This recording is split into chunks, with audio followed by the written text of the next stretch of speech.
আমাদের সংস্কৃতি, আমাদের সংস্কার সর্বদা থাকবে আমাদের সাথে। ভারতের মহান গ্রন্থ আর কাব্যের সম্পূর্ণ সংকলন। সাবস্ক্রাইব করুন তিলক। দুর্যোধন, যা যা কিছু ত্রুটি হয়ে গেছে ওগুলো আমি খুব শীঘ্রই শিখিয়ে দেব।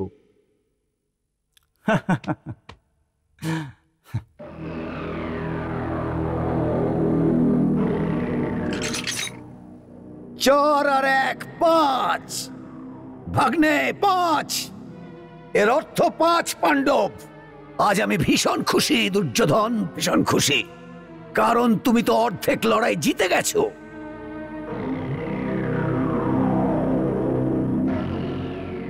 মামা বাবু, আপনি চিন্তা করবেন না। আমি এই গদা দিয়ে 5 জন পাণ্ডবকে টুকরো টুকরো করে শেষ অর্ধেক লড়াই জিতে নেব।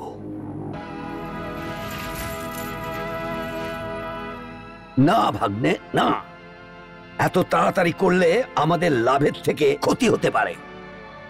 মনে রেখো, লড়াই শুধু লড়াই করেই জিতে হয় না, এটা তোমার ভ্রম মাত্র। লড়াই নীতির মাধ্যমেও জেতা যায়, বুঝেছো?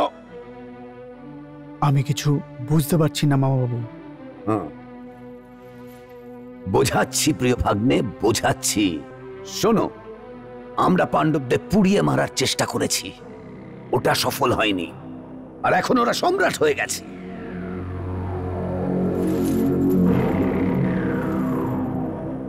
যখনই আমি এই জয়ের ঘোষণা শুনি যে সম্রাট যুধিষ্ঠির আসছেন, তখন আমার মনের অন্তরে অন্তরে ক্রোধের আগুন জ্বলে উঠছে। মামা বাবু, আমিও এই আগুনে পুড়ে মরছি। এই প্রতিশোধ আর ক্রোধের আগুনকে বোঝাবার একটাই মাত্র উপায়, পাণ্ডবরা শেষ হয়ে যায়। হ্যাঁ ভাগ্নে, ওদের শেকড় থেকে শেষ করে দাও।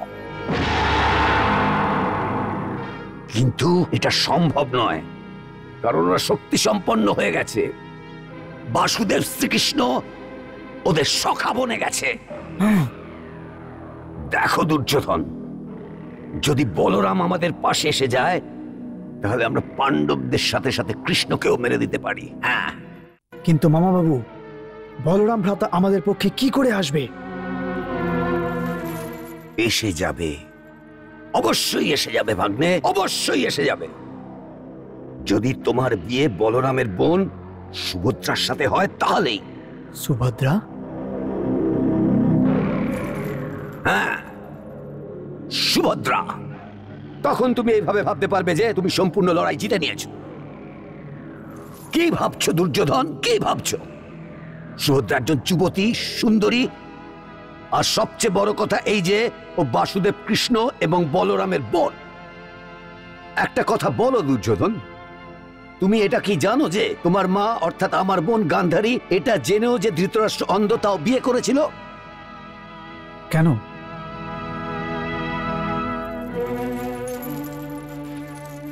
কারণ হস্তিনাপুরের যে সাম্রাজ্য, তার থেকে পিতামহ ভীষ্ম ধৃতরাষ্ট্রের জন্য গান্ধারীর হাত চেয়েছিলেন। আমার পিতা প্রত্যাখ্যান করতে পারেনি।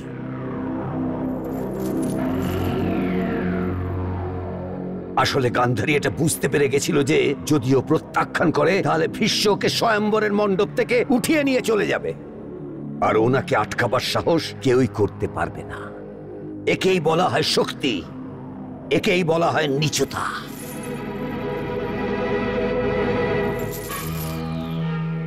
এই উদাহরণ দিয়ে আমি তোমাকে এটাই বলতে চাইছি যে ভাগ্নে, যদি তোমার বিয়ে বলরামের বোনের সাথে হয়, তবে কৃষ্ণ তোমার একটা চুলও ছিঁড়তে পারবে না।